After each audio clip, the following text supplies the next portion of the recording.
పెద్దపల్లి జిల్లాలో check dam కూలిన ఘటనపై స్థానికులు స్పందించారు. డ్యాం ను బ్లాస్టింగ్ చేశారంటూ వస్తున్న ఆరోపణలు ఖండించారు. డ్యాం నిర్మాణంలో నాణ్యత పాటించకపోవడంతోనే కూలిపోయిందని వారు పేర్కొన్నారు. మంతని మండలం అడవి సోమన్పల్లి వద్ద మానేరు వాగుపై నిర్మించిన చెక్ డ్యాం ఇటీవల కూలిన సంగతి తెలిసిందే. సర్పంచ్ తో కలిసి గ్రామస్తులు చెక్ డ్యాం పరిసరాలను పరిశీలించారు. చెక్ డ్యాం క్రింది భాగంలో ఊటల ద్వారా వస్తున్న ప్రవాహాలను గుర్తించారు. చెక్ డ్యాం ను ఎవ్వరూ పేల్చవేయలేదని, దీనిపై ఇష్టానుసారంగా ఆరోపణలు చేయడం సరికాదని గ్రామస్తులు హితవు పలికారు. అధికారులు, ప్రజాప్రతినిధులు, మేధావులు గత 3 రోజులుగా తమ గ్రామంలో పర్యటనలు చేస్తూ అవాస్తవాలను ప్రచారం చేస్తున్నారని మండిపడ్డారు. గ్రామస్తుల అభిప్రాయాలు తెలుసుకోకుండా ఎవరికి వారి ఇష్ట రీతిలో మాట్లాడడం హాస్యాస్పదంగా ఉందని తెలిపారు. చెక్ డ్యాం నిర్మాణంలో నాణ్యత లేని రాడ్డును ఉపయోగించారని, కాంట్రాక్టర్లు అధికారులపై చర్యలు తీసుకోవాలని డిమాండ్ చేశారు స్థానికులు.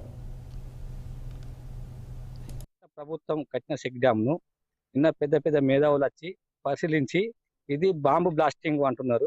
ఇది రాత్రి 11 గంటలకు పేలిందని వాళ్ళు అంటున్నారు. అంత కష్టంగా ఎలా చెప్పగలుగుతారు?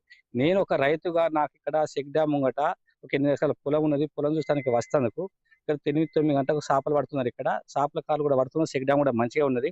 10 వరకు నాకు ఫోన్ వచ్చింది. ఏమొచ్చిందని చెక్ డ్యామ్ గుంగిపోయింది, కూలిపోయింది అని వచ్చుతోనే నేను మా మనిషికి చెప్పదా, మా మోటార్ కాడికి పోయింది. మోటార్ ఆల్రెడీ మునిగిపోయింది. ఈ పొద్దున 10 ఊలిపోయిన చెక్ డ్యామ్ ను రాత్రి 10 గంటలకు కూలిని ఎట్లా నిర్ధారిస్తారు? వాళ్ళు ఏ ఏ రకంగా కేసు పెట్టగలుగుతారు? వచ్చి చూసినాక, కరెక్ట్ చూసినాక మాట్లాడే ఒక రైతుగా నేను చెప్తున్నాం. ఆ పెద్ద హైదరాబాద్ నుంచి వచ్చిన ఆఫీసర్లు కూడా గ్రామ రైతులను పిలిపించి ఎట్లా జరిగింది కూడా విచారించక మమ్మల్ని రైతులను అలాట్మెంట్ చేయకుండా పులుసులు కావాలి పెట్టి మమ్మల్ని కూడా చెక్ డ్యామ్ రానియకుండా చేసి వాళ్ళు వచ్చి ఏదేదో పెద్ద పెద్ద మాటలు మాట్లాడారు. కాబట్టి సరే అదే అది జరిగింది. ఇప్పుడు కూడా ఇక్కడ జరుగుతున్నది, ఇక్కడ చిన్న ఊట పోతున్నది. మరి దీని సంగతి దీనికి బాంబులు ఎవరు పెట్టారు? ఏ బాంబులు పెట్టే అవసరం మాకేమొచ్చింది?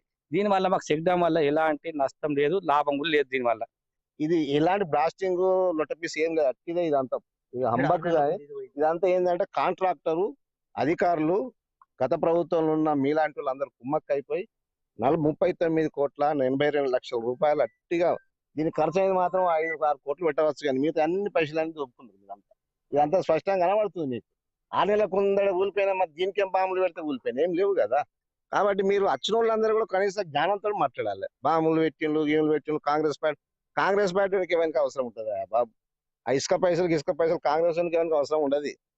అటు మా స్టార్టింగ్ లో అది మొత్తం పొలాలన్నీ కొట్టుకుపోయి అది కూడా కూలిపోవడం జరిగింది. ఇది కూడా ఒక్కసారి మీరు కూడా ఆలోచించాలి.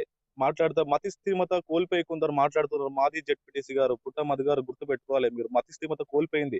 మీరు పబ్లిక్ లో ఏమనంటే మాట్లాడుతున్నారు. మీరు జెడ్పీటీసీ కాదు, రాజకీయ అన్ఫిట్. మీరు మాట్లాడితే ఆలోచించి మాట్లాడాలి. ఈ రోజు చిన్న పిల్లగాళ్ళకున్న జ్ఞానం లేకుండా మాట్లాడుతున్నారు.